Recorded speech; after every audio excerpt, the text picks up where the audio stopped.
important. Actually, I get up early in the morning, then go to washroom and get fresh. Next, I say my prayer. After that, I go outside for morning walk.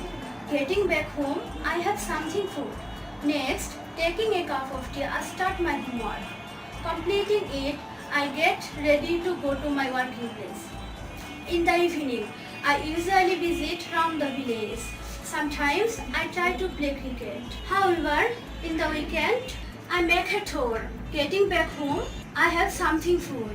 Completing my homework and I enjoy television along with my parents. At the night, completing my homework, I enjoy television along with my parents. Next, we all of our family members super together.